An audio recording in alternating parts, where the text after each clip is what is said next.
Since 1995, the Electronics Entertainment Expo has been the mecca for gamers all around the world. It's a week where developers and console manufacturers alike share their roadmaps for the coming year and beyond. In short, it's a week where millions of us around the world sit in front of our computer screens and watch really weird press conferences. A top 10 most memorable moments list can really go one of two ways. Either we concentrate on industry-defining moments, or embarrassing stage performances that will forever live in infamy. Hell, why not a little bit of both? Here are our top 10 most memorable moments from E3's past. You'll be sucked. First up, number 10. Well, bam! There it ain't. When Kudo Tsunoda isn't headlining Korn, he loves playing with his Kinect, or rather his Project Natal as it was known in 2009. So who better to demo the new tech at Microsoft's E3 press conference? What happened next was probably the most appropriate demo Kinect could ever get. Fantastically cool technology that just doesn't work.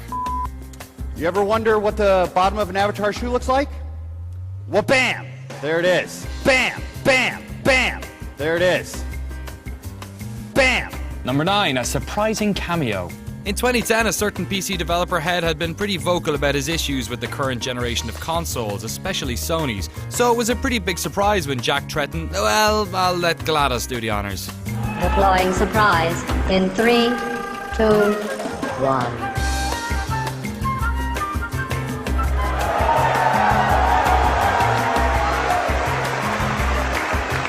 I've been pretty outspoken in my comments about the current generation of game consoles. Never before has an E3 crowd been so amazed to see a white millionaire take the stage. Number 8, I hope you're wearing loose clothing. It's time for very, very exercise.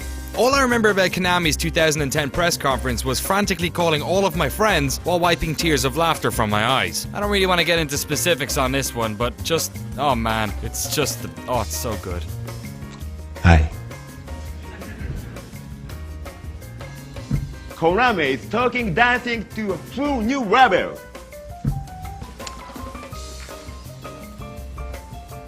So wait, you're telling me that it's gonna be Dance Dance Evolution? Dance Dance Evolution? No. And the battle with armies of the more than 1 million troops. 1 million troops. We will dance with absolutely no controllers. To press the same button like X, X, X, and Y, Y, Y, and X, X, and Y, Y, Y again, you'll be sucked. You'll be sucked. Very, very expensive. Number 7, Nintendo's Living Room Revolution. The Nintendo Revolution, what was later to be known as the Wii, was revealed in 2005, but Nintendo's E3 2006 presentation was perhaps the most wondrous and enthralling press conference to grace the annual expo. There, for the first time, we saw Nintendo's new motion-based console in full effect.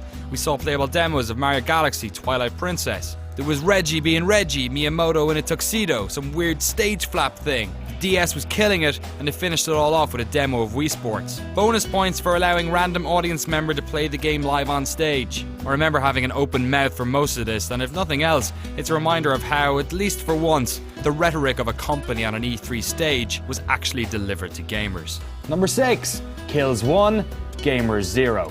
You know what, in retrospect we probably should have known better, but in 2005 the latest consoles were making some pretty good looking games, so at least it seemed plausible that Killzone 2 could actually look this good. Unfortunately and eventually Guerrilla Games admitted this was all CG, but at least for that moment we could dream.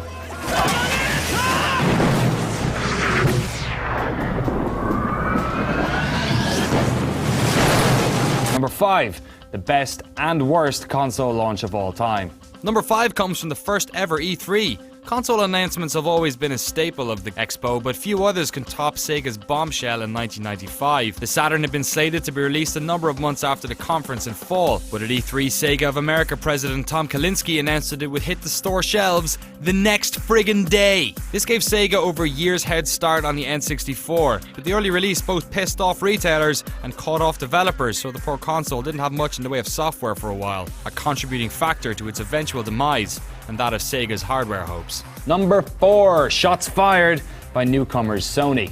E3 1995 was a real doozy. That same year, Sony, a company who most people associated with really expensive televisions and tape players, entered the console market with their PlayStation. The Saturn was to come out the next day at a price point of $399, so how would Sony react? In their relatively short keynote address, Sony exec Olaf Olafsson invited SCEA president Steve Race up to the stage, and he proceeded to drop the mic. $299. Down to the last three, with the bronze medal, the biggest cheer of them all. If you weren't already bummed out about Nintendo not having a conference this year, here's another reminder of just how amazing their conferences can be. In 2004, Zelda fans were divided over the aesthetic of the most recent game in the series, Wind Waker. The Nintendo community were calling out for a realistic-looking 3D Zelda, and going into E3, rumors that one was already in development were rife. The Nintendo conference was almost finished when, right at the end, they showed off just one more thing.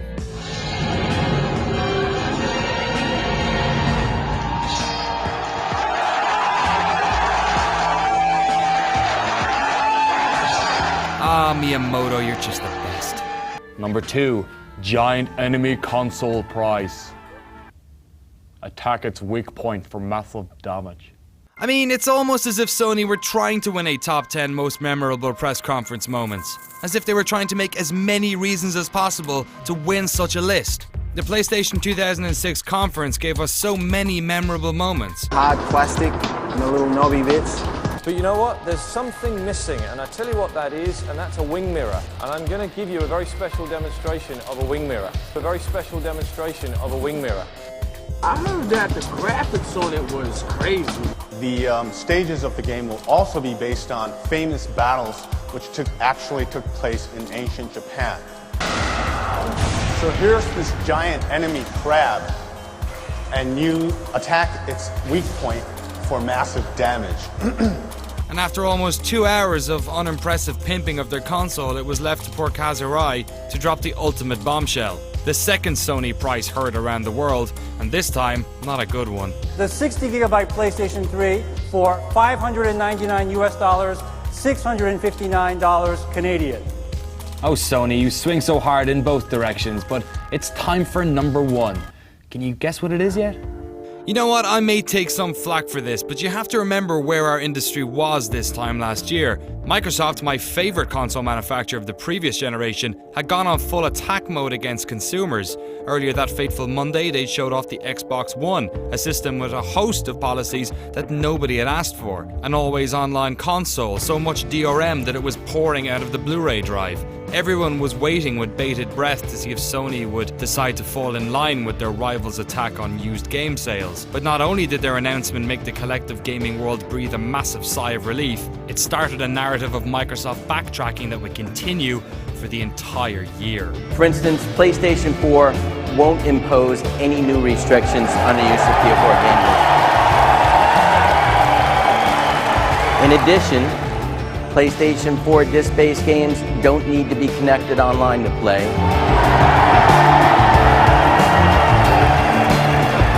So those are our top 10 most memorable moments of E3's past, but I'm sure you've got plenty of your own. So let us know in the comments below or hit me up on the tweets. And don't forget, GameSpot are going to be at E3 this year as ever. We're going to be showing every single press conference live, plus dozens of game demos live on our stage show all week long. So make sure you join us then for plenty more memorable moments.